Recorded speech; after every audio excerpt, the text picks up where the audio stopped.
We've covered a lot of uncomfortable things this month, from OnlyFans to child trafficking, and then also on the video game industry as well as anime. But this time, I'd just like to share a short clip from a 1 hour interview, and if you like to listen to the whole thing in full, there's a link to the interview in the description box below. It's an interview between our brother Rob from Blue Collar Catholic, and Rob, to me, I see him as my big brother on this whole social media thing. And here Rob interviewed Julia, who has been watching and commenting on the videos here since the earliest days of this channel. And Julia has been open about her journey, and she even has her own channel. Please check it out if you can. Anyway, she's been open and honest about her journey, from being a stripper to a Playboy model, and to play around with the spirit board and suffered terrible demonic attacks because of it. I'm only sharing the early part of the interview, and I really hope all of you can watch the whole interview in full. It's also a good way to share Rob and Julia's channel with all of you as well. Anyway, listen to this clip. It's also a good reminder for parents out there.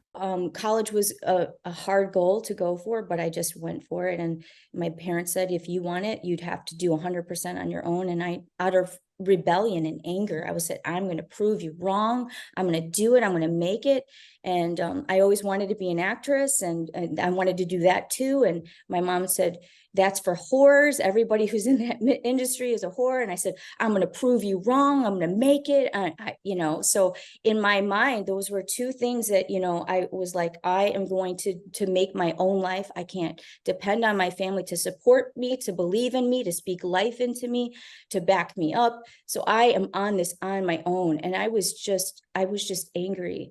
And so I went away to college, totally freaked out by my disability is getting lost all the time.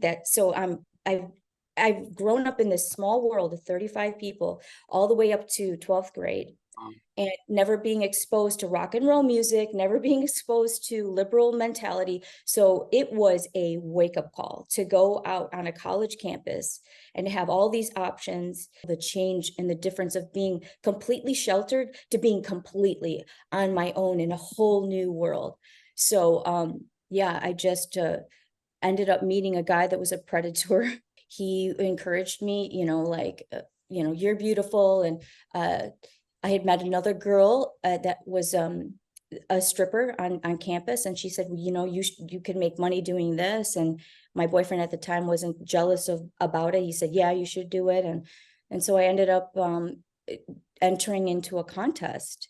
And because I had done beauty pageants before, to me, I just thought, okay, well, it's like a bikini contest, pretty much. I could win $500 to do this contest.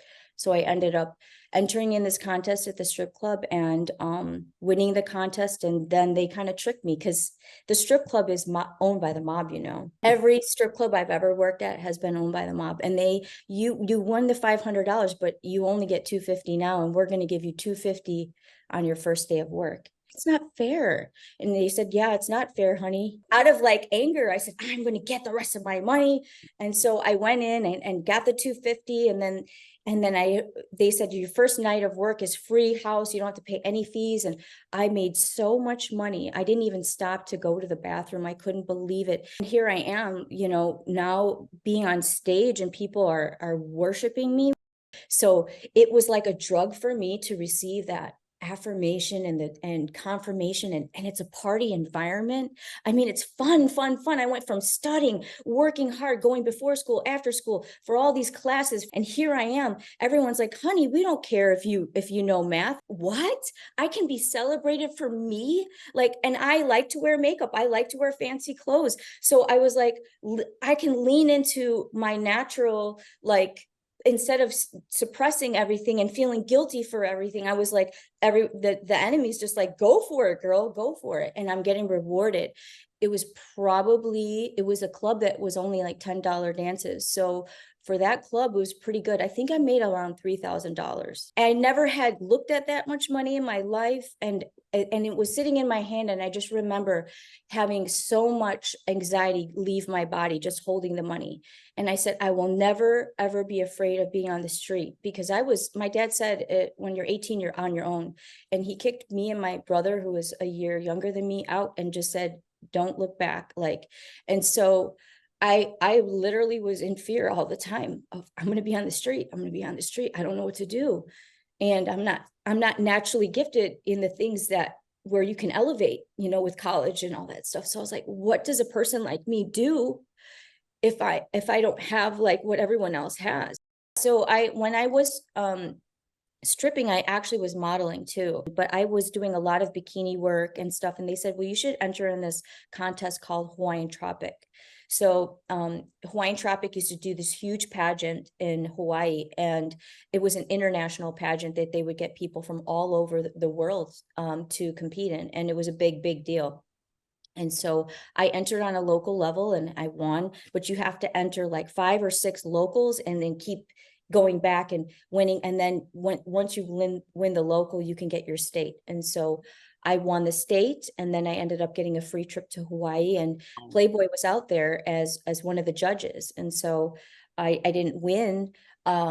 Actually, I did Hawaiian Tropic twice, and the second time I got in the top 15, but Playboy is out there both times, and they were like, we love you, we want to shoot with you, and when you get back home, let's work on getting you some more work. And so it was a gateway for me to be more exposed and make money and get contracts in a different way. So the plan worked. Hawaiian Tropic helped, and that's how they saw me. Playboy, you only made about $500 for cover. I don't know, I did 2 or 3 covers. I did a cover for a calendar. So the covers were only about $500. And I forgot, I think the shoots actually for the day were 500. There were so many girls that wanted to do it. They knew they didn't really have to pay you very much. But it was more of like, where could this lead? And I was doing it really to be Playmate, because that's where the big money and the big contracts were. And, sometimes other smaller companies, like I got other work from being a Playboy, just associated with them and doing signings and stuff like that. But it wasn't enough to get out of dancing. And Playboy didn't actually know I was a stripper, because if they knew, they wouldn't have wanted me. And there's another story, or rather testimony, that I want to share with you. This one is from a 2-hour video, and again, there's the link to the full video in the description box below if you want to listen to the whole thing. Because previously we covered that story about the young woman who made more than 40 million on OnlyFans, and with the easy access to the internet these days, with all the video camera technology on our phones, this whole thing makes it so easy for people, especially what started out from a place of desperation and the willingness to do whatever it takes to make money. I think what this guy and his wife went through is a really good example of why one would even think of doing such a thing. But by the grace of God, they stopped all that and repented and returned to the Lord. But so yeah, I'm 25 years old. I'm a cancer survivor. I'm an above the knee amputee, so I lost my leg in my battle to cancer above the knee. So I'm a prosthetic user as well.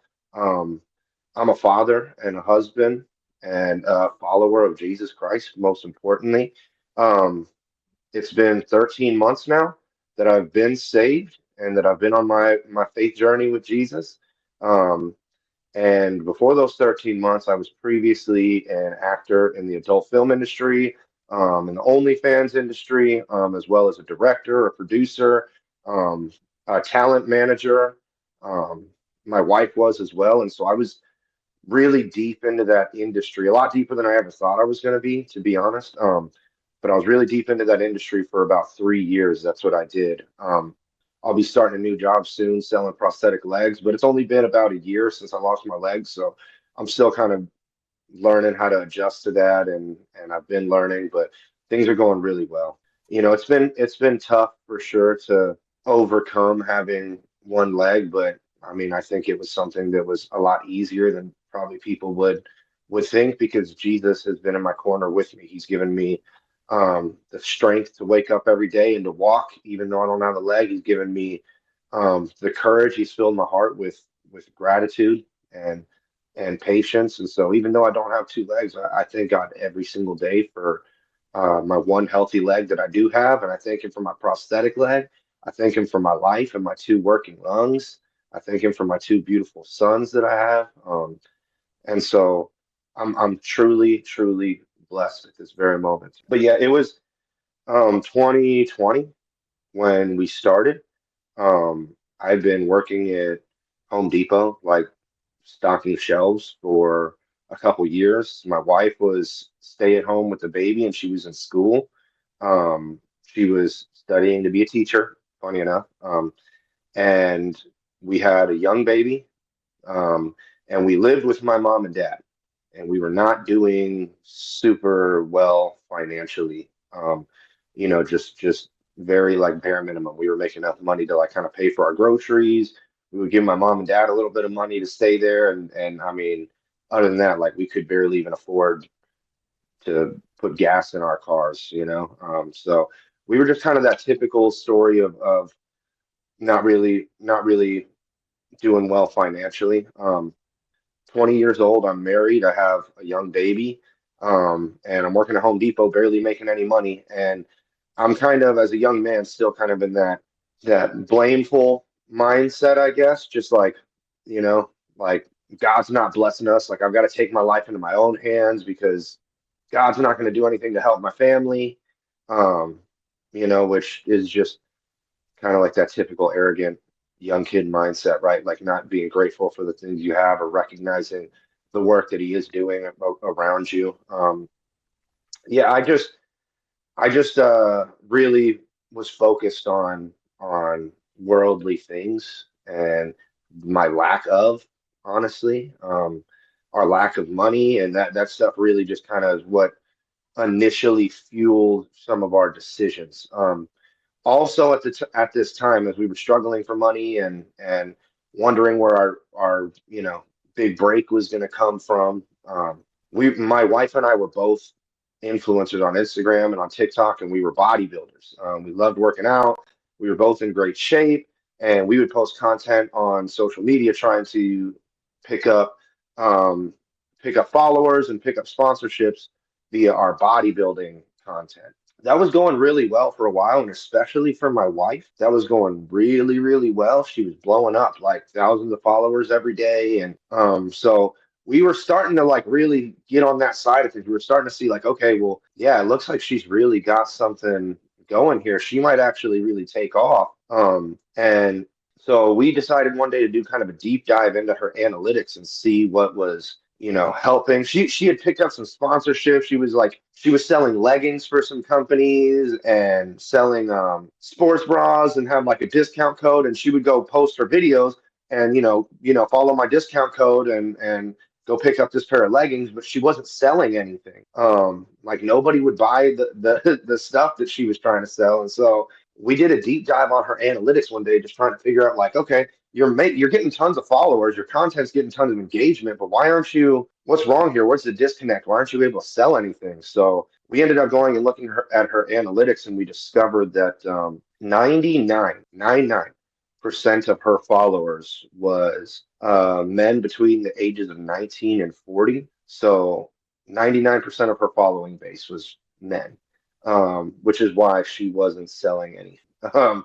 Because she was getting discount codes to sell feminine products, and that's why she wasn't selling anything. So we quickly kind of discovered, okay, people are following you because they find you attractive sexually, it looks like. And so that was something like when we discovered that, that was immediately kind of a seed planted from the enemy in my mind. Like right then and there, I was like, okay, they're like, we have something here. At this same time that I noticed she had all male followers on Instagram, um, I had guys at my work telling me, dude, have y'all ever thought about, doing OnlyFans or joining the porn industry? Like, dude, your girl's so hot and like, like you obviously got the confidence. Like, why don't y'all try that? Like, just the same thing. The enemy was working through people even around me at my job, just planting that seed, watering that seed that had already been planted in my mind of objectifying ourselves, right, for money. And so that's really when it started, was in 2020. Those things were all happening and all falling into place. And so we were in church, we were hearing the gospel, and I think it sounded good, but we didn't really believe it at the time. Like I think we both thought if we wanted our lives to turn out the way we wanted it to turn out, we had to take things into our own hands. And so that's kind of what starting OnlyFans and getting into the porn industry was about. Like we just wanted to take our life into our own hands and kind of live how we see social media portraying the good life, right? Like we got sucked into that illusion that you need money and you need shiny jewelry and fancy cars and big houses to be happy.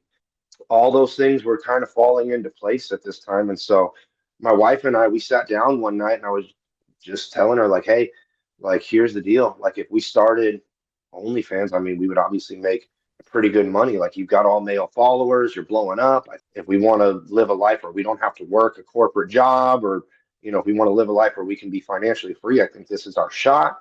And to be honest with you, I convinced her that it would be worth starting. She was a little hesitant, but she gave in, and we started our OnlyFans page. And so initially, at the beginning, it was supposed to be something where we were going to hide our faces and change our names, and just put sexual content out there that protected our identities, and just try to see if we can make a few hundred extra dollars a month, just to like pay for groceries and things like that. Like we were just expecting to make a side hustle out of it, honestly, and just yeah, make a few extra bucks here and there, and see how that panned out.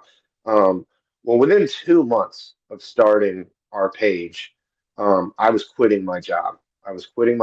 And we, again, like, I don't want it to sound like a brag or anything, but within the first month of starting it, we made like 6,000 or so that first month, and then the very next month we made 10,000 that month, and from there it just skyrocketed. And I was working 60 hours a week at Home Depot for like $2,500 a month, if that.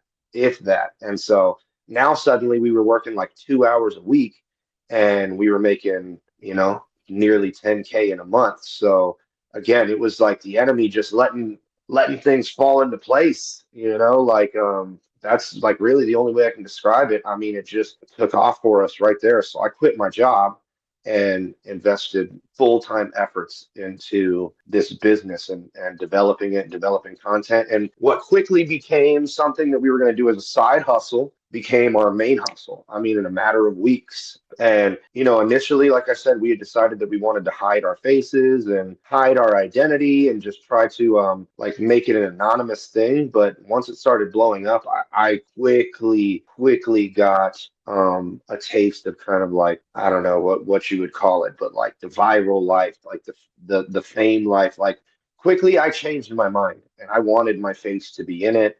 I wanted our identities to be known. I wanted to be credited for the work that we were doing here, and same thing. So I convinced my wife of that too, and we started putting our faces in it and really expanding our business. Also, something I should say is, when we started, we had agreed that it was just going to be me and her. It was going to be me and her creating sexual content between ourselves anonymously, and we would post it and hopefully make a little bit of extra money. But like I said, within 2 months, we were showing our faces.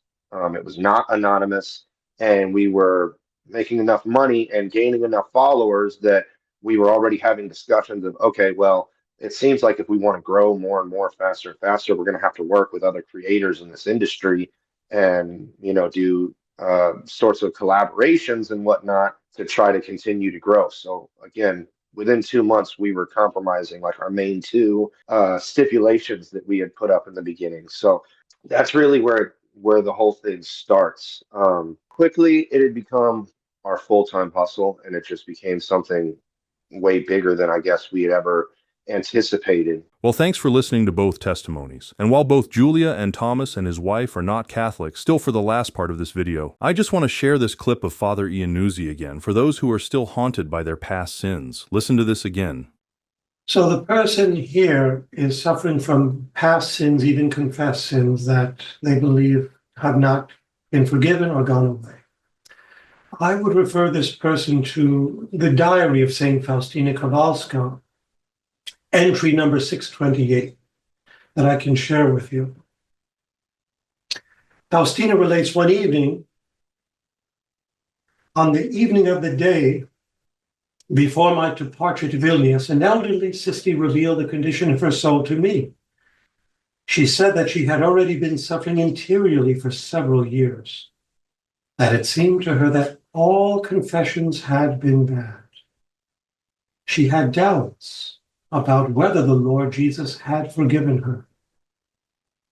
I asked her if she had ever told her confessors about this. She answered that she had spoken many times about this to her confessors, and the confessors are always telling me to be at peace. But I still suffer very much, and nothing brings me relief. and it constantly seems to me that God has not forgiven me. I, Faustina, answered, you should obey your confessor, sister, and be fully at peace, because this is certainly a temptation from the devil.